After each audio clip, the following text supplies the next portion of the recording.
तो boss, Canada industry के पास अगर कांतारा है तो हमारे बॉलीवुड में भी मैड डॉग यूनिवर्स है जो फोकलोर की शक्ल में फिल्म दिखाता है। लेकिन आपने कभी इसको उस नजरिए से नहीं देखा ना, अब इस नई फिल्म के बाद पक्का देखने लग जाओगे। हाँ, तो थामा रिलीज हुई है जो अभी तक मैड डॉग हॉरर यूनिवर्स की सबसे महंगी फिल्म है, लेकिन क्या सबसे बड़ी बन पाएगी? फटाफट से सब कुछ बताती हूँ। उससे पहले एक छोटी सी एडवाइस, फिल्म शुरू होने के 10 मिनट पहले थिएटर के अंदर पहुँच जाना, क्योंकि वहाँ इस यूनिवर्स की अगली फिल्म का अनाउंसमेंट किया जाएगा। तो थामा की कहानी है एक ऐसे जंगल की जिसको श्राप लगा है। किसका? बेताल का श्राप। यहाँ इंसान का आना मना है और इंसान की दुनिया में बेताल का जाना मना है। ये दोनों नियम टूट जाते हैं जब ये टू लव बर्ड्स इरू इरू करने लग जाते हैं, भालू इंसान के पीछे और बेताल भालू के पीछे। बस इतनी सी लव स्टोरी है, टू मच फन। लेकिन इतना आसान होता तो पहले ही कोई बेताल ना कर लेता किसी इंसान से प्यार। उनको डर है, पता है किसका? एक गुफा का, जिसमें वो रहता है जिसके नाम पे फिल्म का टाइटल थामा रखा है। एक कैदी जिसको आजादी के लिए चाहिए किसी की बलि, माने खून खराबा। तभी तो थामा को अनाउंस करते टाइम बड़ा बड़ा लिखा था, it's a love story but a bloody one. अब खून कौन पिएगा, खून किसका होगा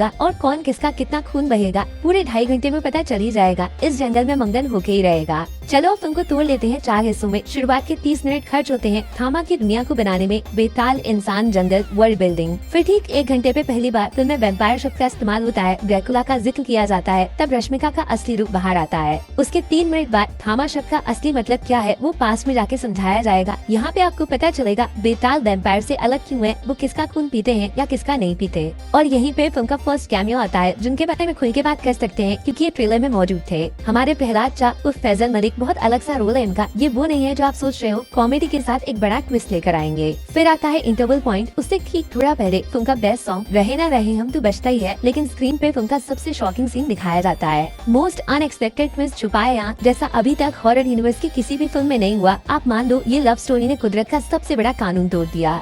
और ठीक इंटरवल के बाद आता है एक प्रिडिक्टेबल सरप्राइज कैमियो नंबर 2, जहाँ से थामा मैड डॉग यूनिवर्स की बाकी मूवीज के साथ जुड़ने लग जाती है। मुंजिया वाले हैंड ऑफ गॉड ये भी ट्रेलर में मौजूद थे, लेकिन क्यों थे वो सुन के आपके होश आसमान तक उड़ जाएंगे। एक किताब जिसके सामने वो पढ़ी जाती है वो है कैमियो नंबर 3। यहाँ से आपको थामा में वो सब कुछ मिलेगा जो आप अनाउंसमेंट के टाइम से फिल्म में एक्सपेक्ट कर रहे थे। एक प्रॉपर यूनिवर्स कैसे बनता है थामा पूरे बॉलीवुड को सिखाएगी, लेकिन फिल्म को नेक्स्ट लेवल पे ले जाता है ठीक 2 घंटे पे आने वाला कैमियो नंबर 4, जो एक नहीं 10 कैमियोज के बराबर असरदार होगा। शायद बॉलीवुड का बेस्ट कैमियो बड़ी स्क्रीन पे जो हॉलीवुड की ट्वाइलाइट की याद दिलाता है। ट्रेलर में दिखाया तो था, भूल गए, चड्डी पहन के फूल खिलाए भेड़िया निकला है। नोटिस तो किया होगा आपने, भेड़िया ट्रेलर में कुछ अलग सा दिख रहा था और उसका जवाब इस फिल्म में ऐसा मिलेगा कि खून पीने वालों का भी खून बह जाएगा, मार धाड़ तोड़ फोड़ आदमखोर एक्शन बाहर आएगा। लेकिन बात इतने पे खत्म नहीं होती। फिल्म में नोरा फतेही का कैमियो भी है, जो इस बार सिर्फ डांस नहीं अपनी उंगली पे स्त्री को नचा रही है। कैसे, मैं क्यों बताऊं। और अब लास्ट में क्लाइमैक्स, यहाँ पे फिल्म के सबसे तगड़े एक्टर नवाजुद्दीन सिद्दीकी का इस्तेमाल होता है, जो थामा को कांतारा की तरह एक हिस्ट्री बेस्ड फोकलोर से जोड़ देते हैं। क्लाइमैक्स में क्या हुआ वो तो आप देख ही लोगे, लेकिन क्लाइमैक्स में फिर से एक ऐसा कैमियो आएगा जो 10 सर के बराबर असर डाल के जाएगा। तब पहली बार स्क्रीन पे MHCU mad dog horror cinematic universe बड़ा बड़ा लिखा जाएगा।